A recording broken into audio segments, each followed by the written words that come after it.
காஞ்சிபுரம் அப்படின்னு சொல்லும்போது எப்படி நம்ம எல்லாருக்கும் பட்டு அப்படிங்கிற ஒரு விஷயம் ஞாபகம் வருதோ, அதுக்கு நிகராக காஞ்சிபுரம்னு சொல்லும்போது அங்கே அமைந்திருக்கக்கூடிய கோவில்கள் தாங்க ஞாபகம் வரும். அதுலேயும் முக்கியமாக ஏகப்பட்ட சிவஸ்தலங்கள் காஞ்சிபுரத்தில் இருக்குது. அதில் இன்னும் ரொம்ப முக்கியமான ஒரு சிவஸ்தலம், நிறைய பேரால் அறியப்படாத ஒரு ஸ்தலம்னு சொல்லலாம். காஞ்சிபுரம் கச்சபேஸ்வரர் கோவில் பற்றிய ஒரு சிறு வரலாற்றையும் அங்கே நடக்கக்கூடிய ஒரு முக்கியமான திருவிழா பற்றியும் இந்த வீடியோவில் பார்க்கலாம். ஓம் சிவா சிவ சிவா ஈஸ்வரா முதல்ல இந்த கோவில் பற்றிய ஒரு சிறு வரலாறை இப்போ பார்க்கலாம். ஒரு முறை இந்திரன் ஜம்பாசுரன் அப்படிங்கிற அரக்கனை வென்று தன்னுடைய வெள்ளை யானையான ஐராவதத்தின் மீது ஒரு மிகுந்த ஆடம்பரத்துடனும் காட்சியுடனும் தன்னுடைய சொர்க்கத்திற்கு திரும்பி கொண்டிருக்கிறாரு.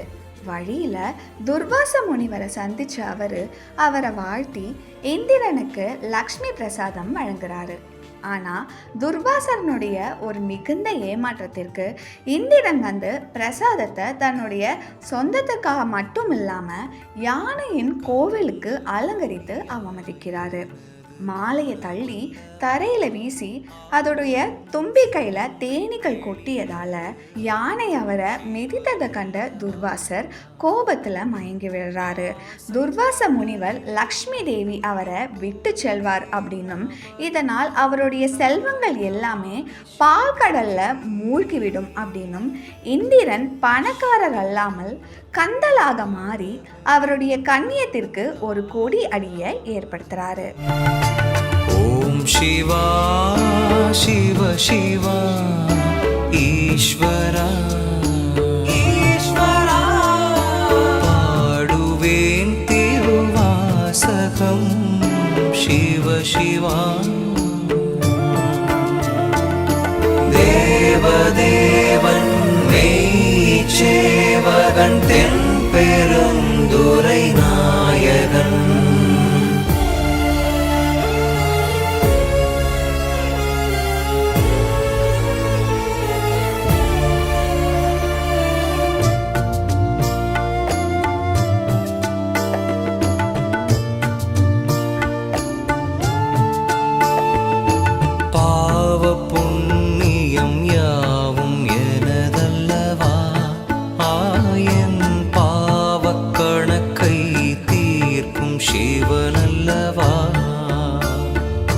இதனால் கவலை அடைஞ்ச இந்திரன் விஷ்ணு கிட்ட போயிட்டு இந்த அவமானத்திலிருந்து தன்னை காப்பாற்றணும் அப்படின்னு வேண்டி கேட்குறாரு. செல்வங்களை திரும்ப பெறுவதற்காக விஷ்ணு பார்க்கடலை கலக்குமாறு பரிந்துரைக்கிறாரு. ஆனால் அந்த பெரிய கடலை கடைவது அவ்வளோ எளிதான காரியம் அல்ல. அதனால் அசுரர்களும் தேவலோக வாசஸ்தலங்களும் கடலை கடையும் போது உருவாகிற அந்த அமிர்தத்தை சமமாக பெறுவார்கள் அப்படிங்கிற ஒரு புரிதலோட கடலை கடைய ஒப்புக்கொள்றாரு. அவர்கள் மேருமலையை கடையும் குச்சியாகவும் வாசுகி அப்படிங்கிற பாம்பை கயிறாகவும் பயன்படுத்துறாங்க. விஷ்ணு கச்சப்பா அல்லது கூர்ம வடிவத்தை எடுத்து மேருமலையை பார்க்கடல்ல மூழ்குவதை தடுக்க தனது முதுகில் சுமக்கிறாரு. இப்படிதான் கடையும் செயல்முறை தொடங்கியது. பாம்பை கடையும் போது வாசுகி அதன் உடலுக்கு கரடு முரடான மலைக்கும் இடையிலான தொடர்ச்சியான உராய்வை தாங்க முடியாம இறுதியில ஹலஹல் அப்படிங்கிற ஒரு கொடிய விஷயத்தை வெளியேற்றினார். விஷம் மிகவும் கொடியதாக இருந்ததால் விஷ்ணுவுடைய முழு உடலும் இருண்டு போனது. விஷத்தின் தீவிரத்தை தாங்க முடியாமல் வன்முறை இயக்கத்தை தொடங்கியது. இது பார்க்கடல்ல உள்ள உயிரினங்கள் மற்றும் அசுரர்கள் அது கூடவே சேர்ந்து தேவர்களின் உயிருக்கும் ஆபத்தை விளைவிக்கிறது. சிவபெருமான் இல்லை அப்படின்னா உலகம் அந்த கொடிய விஷத்தால் அழிந்திருக்கும்னே சொல்லலாம். சிவபெருமான் அந்த விஷத்தை முழுவதுமாக உட்கொள்றாரு.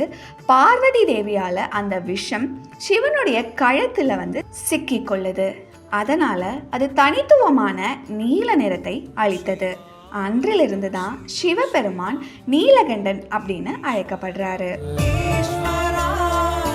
பாடுவேன் திருவாசகம் சிவ சிவா சிவ சிவா பிறவிகள் தொடருதே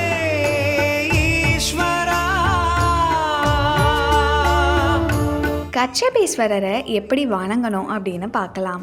இந்த கோவிலில் மிக முக்கியமாக இஷ்டசித்தீஸ்வரர் சன்னதிக்கு பக்கத்திலேயே இஷ்டசித்தி தீர்த்தம்னு ஒரு தீர்த்தம் இருக்குங்க. இதில் நீராடுறதுனால சிவபெருமானுடைய திருவருளோடு சேர்ந்து அறம், பொருள், இன்பம், வீடுன்னு எல்லா செல்வங்களையும் பெற முடியும் அப்படின்னு ஒரு ஐதீகம் இருக்குது. இதில் நீராடிட்டு புது மண் சட்டியில் பச்சரிசி மாவு, வெல்லம் எல்லாமே சேர்த்து அகல் விளக்கு ஏற்றிட்டு தேங்காய்ப்பூ, பழத்தை அந்த மாவில் கலந்து அந்த சட்டியை தலையில் வச்சு அந்த கோவிலை சுற்றி வருவாங்க. இதனால் தலைவலி, காது வலி, காதில் சீழ்வடிதல், தலைக்குத்து இதெல்லாம் நீங்கும்னு சொல்லப்படுது. மாவிளக்கு போடுவதுமே ஒரு சிறப்பான வேண்டுதல்னும் சொல்லப்படுது.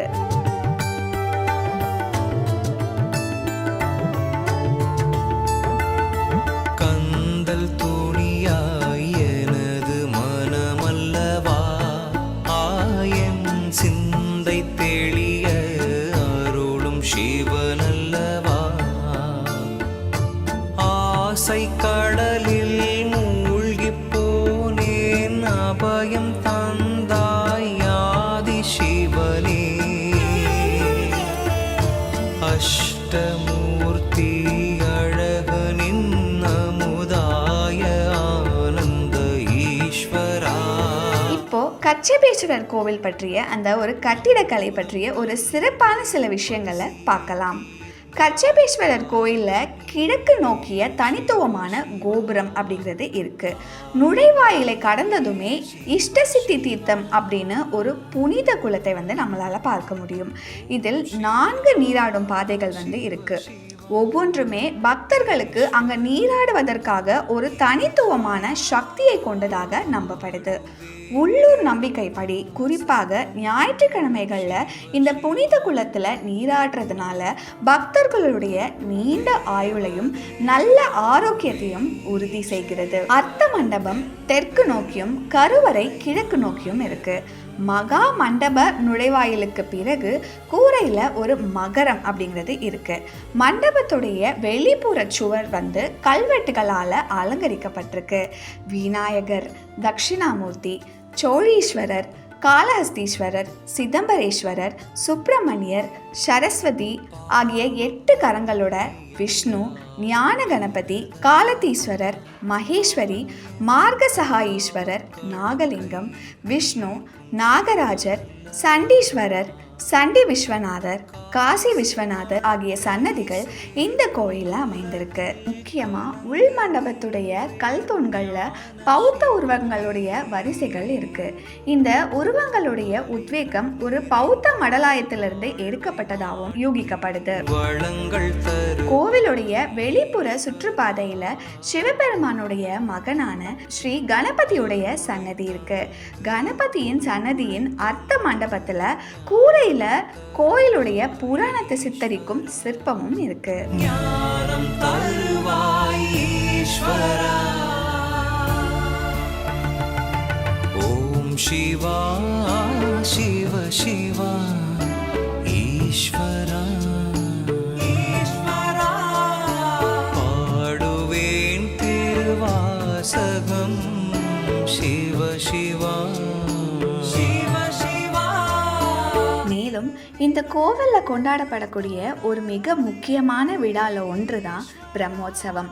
அதாவது இந்த பிரம்மோற்சவம் அப்படிங்கிறது மார்ச்லேருந்து ஆரம்பித்து ஏப்ரல் வரையும் நடைபெறுது. காஞ்சிபுரம் கச்சபேஸ்வரர் கோயிலுக்கு சென்று இஷ்ட தீர்த்தத்தில் புனித நீராடி சிவபெருமானுடைய அருளை எல்லாரும் பெறுங்க. சிவ சிவா ஈஸ்வரா.